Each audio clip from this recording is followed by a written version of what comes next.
falar também sobre um outro jogador que esse está descartado pela diretoria esmeraldina, que é o ponta esquerda, também ponta direita Fernandinho, jogador de 29 anos de idade, que estava na equipe do Guangzhou Evergrande nas últimas temporadas, inclusive mais ou menos umas 2 semanas atrás, né, eu trouxe aqui a informação para vocês do Imprensa Verde que o jogador despertou o interesse da diretoria do Goiás, né? Já havia comentado que era uma situação complicada por conta do seu tempo sem atuar, né? Muitos jogos que ele ficou de fora lá no futebol chinês, desde quando foi dispensado, inclusive, ainda nesse ano de 2022. Agora, mais recentemente, o próprio Imprensa Verde, né, já trouxe essa notícia que o Goiás, a diretoria, desistiu da sua contratação por conta da parte física. O Goiás, assim como eu falei na primeira parte do vídeo, né, precisa de jogadores urgentemente para chegar e jogar. Não dá para imaginar que o atleta chegaria hoje, por exemplo, e só poderia fazer sua estreia daqui 3 jogos, né? O que já seria demais, já que a janela de transferências se encerra ainda no mês de agosto.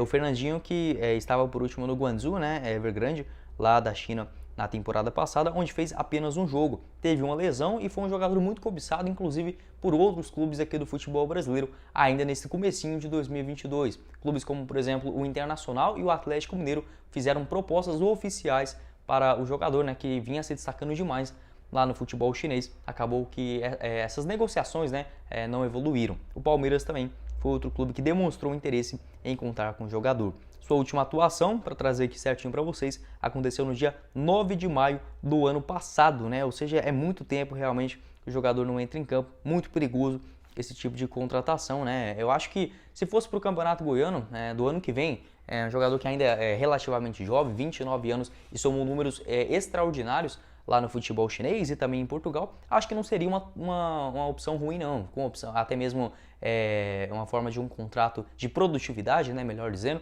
acho que até poderia encaixar dentro do time, ser ali relativamente ok esse tipo de aposta. Mas para chegar no meio de um campeonato brasileiro, vindo de muitos anos lá no futebol asiático, eu acho que toma pelo menos uma decisão sensata nesse momento da diretoria do Goiás.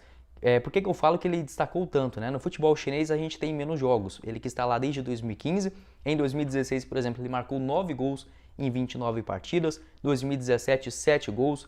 Em 2018, 3 gols e 6 assistências em 17 jogos. Jogador que é muito veloz, tem uma velocidade assim realmente inacreditável de percorrer todo o campo. Ótimos dribles também e uma boa finalização com a perna esquerda. É difícil achar esse tipo de jogador, inteligente também, o Fernandinho. Gostei demais dos seus lances que eu vi, mas como falei para vocês, né, é um tipo de contratação que, ok, a gente até aceita e até aprova, né, chegar lá no comecinho do ano, mas no meio de um campeonato brasileiro que vem se mostrando cada vez mais pegado, mais intenso, como é esse de 2022, acho que a diretoria do Goiás faz certo em se retirar desse tipo de posição, né, de estar buscando um novo jogador para essas posições de lado do campo, onde a diretoria deve buscar pelo menos 2 nomes, a tendência aqui, um para chegar e ser titular absoluto e outro nessa cara assim mais de aposta. Não vou iludir aqui com vocês também não, porque a chance da diretoria do Goiás trazer esses jogadores com uma cara assim, que não vai chegar para decidir, né, é muito grande. Espero que pelo menos um tenha esse perfil, que conheça ali relativamente bem